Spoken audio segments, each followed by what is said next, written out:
Good morning students. हम पढ़ रहे हैं चैप्टर जनसंख्या, वितरण, घनत्व, वृद्धि और संगठन। लोग किसी देश के अत्यंत महत्वपूर्ण घटक होते हैं। भारत अपनी 121.0 करोड़ जनसंख्या के साथ 2011 के आंकड़ों के अनुसार चीन के बाद विश्व में दूसरा सघनतम बसा हुआ देश है, अर्थात इसकी जनसंख्या चीन के बाद विश्व में दूसरे स्थान पर है। भारत की जनसंख्या उत्तरी अमेरिका, दक्षिण अमेरिका और ऑस्ट्रेलिया की मिलाकर कुल जनसंख्या से भी अधिक है। प्राय यह तर्क दिया जाता है कि इतनी बड़ी जनसंख्या निश्चित तौर पर इसके सीमित संसाधनों पर दबाव डालती है और देश में अनेक सामाजिक आर्थिक समस्याओं के लिए उत्तरदायी है। इस अध्याय में हम भारत की जनसंख्या के विवरण, प्रतिरूप, घनत्व, वृद्धि और संगठन के बारे में विवेचना करेंगे।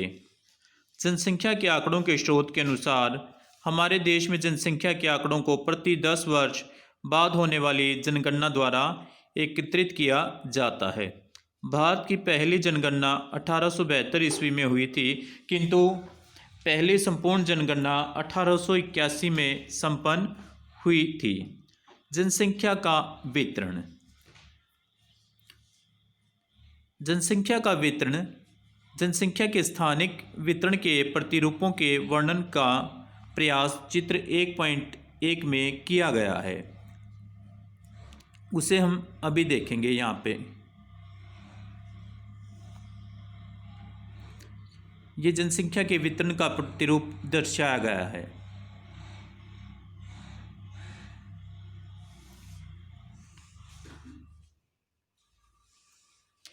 यहाँ यह स्पष्ट है कि भारत में जनसंख्या के वितरण का प्रतिरूप अत्यधिक असम है, अर्थात असमान है।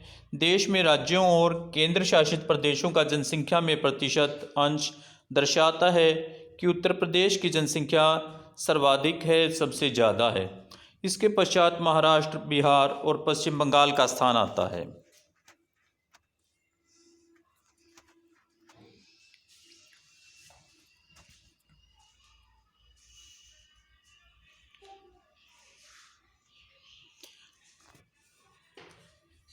तमिलनाडु, मध्य प्रदेश, राजस्थान, कर्नाटक और गुजरात के साथ उत्तर प्रदेश, महाराष्ट्र, बिहार, पश्चिम बंगाल और आंध्र प्रदेश की जनसंख्या मिलकर देश की कुल जनसंख्या का 76% भाग है।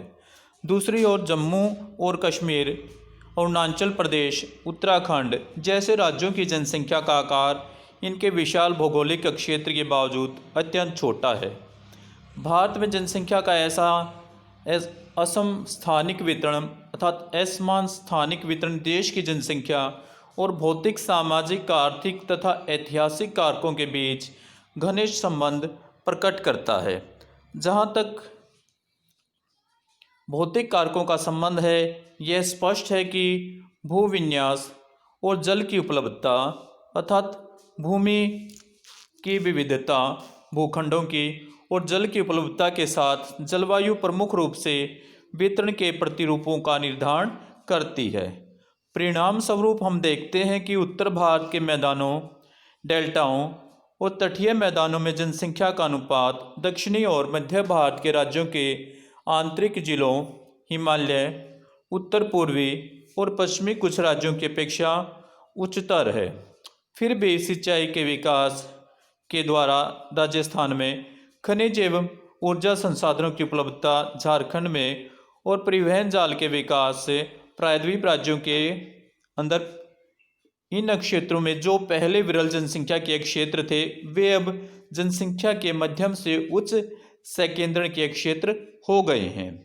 जनसंख्या वितरण के सामाजिक, आर्थिक और ऐतिहासिक कारकों में से महत्वपूर्ण कारक स्थायी कृषि का उद्भव और कृषि विकास, मानव बस्ती के प्रतिरूप, परिवहन जाल तंत्र का विकास, औद्योगिकरण और नगरीकरण रहे हैं। ऐसा देखा गया है कि भारत के नदीय मैदानों और तटीय क्षेत्रों में स्थित प्रदेश सदैव ही विशाल जनसंख्या सांद्रण वाले प्रदेश रहे हैं, अर्थात सघन जनसंख्या वाले प्रदेश रहे हैं। यद्यपि इन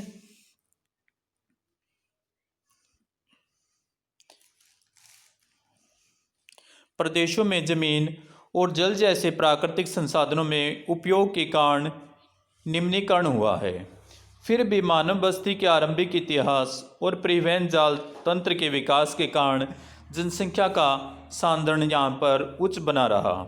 दूसरी ओर दिल्ली, मुंबई, कोलकाता, बेंगलुरु, पुणे, अहमदाबाद, चेन्नई और जयपुर के नगरीय क्षेत्र औद्योगिक विकास और नगरीकरण के कारण बड़ी संख्या में ग्रामीण नगरीय प्रवासियों को बाहर से आने वाले नागरिकों को आकर्षित करते रहे हैं।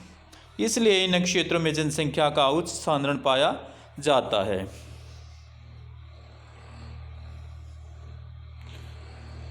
जनसंख्या का घनत्व। जनसंख्या के घनत्व को प्रति इकाई क्षेत्र में व्यक्तियों की संख्या द्वारा अभिव्यक्त किया जाता है। इसमें भूमि के संदर्भ में जनसंख्या के स्थानिक वितरण को बेहतर ढंग से समझने में सहायता मिलती है। भारत का जनसंख्या घनत्व 382 व्यक्ति प्रति वर्ग किलोमीटर है 2011 के आंकड़ों के अनुसार।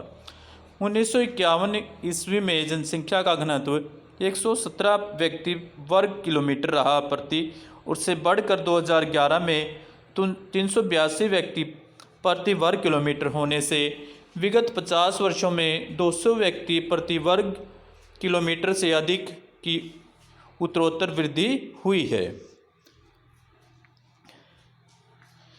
विशिष्ट क में दर्शाए गए आंकड़े देश में जनसंख्या घनत्व की स्थानिक भिन्नता का हमें आभास कराते हैं, जो अरुणाचल प्रदेश में कम से कम 17 व्यक्ति प्रति वर्ग किलोमीटर से लेकर दिल्ली के राष्ट्रीय राजधानी क्षेत्र में 11,297 व्यक्ति प्रति वर्ग किलोमीटर तक हैं।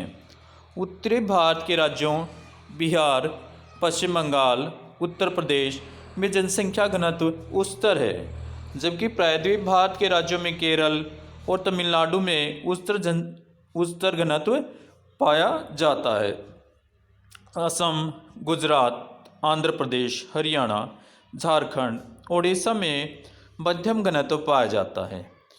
हिमाचल प्रदेश के पर्वतीय राज्यों और असम को छोड़कर भारत के उत्तरी पूर्वी राज्यों में अपेक्षाकृत निम्न घनत्व है, जबकि अंडमान और निकोबार द्वीपों को छोड़कर केंद्र शासित प्रदेशों में जनसंख्या के उच्च घनत्व पाए जाते हैं।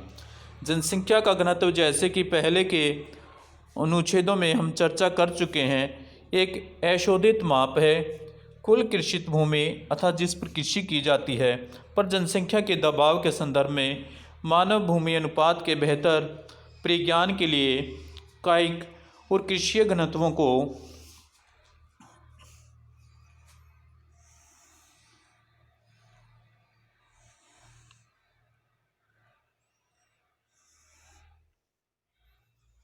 ज्ञात करना चाहिए, जो भारत जैसे विशाल कृषि जनसंख्या वाले देश के लिए सार्थक हैं।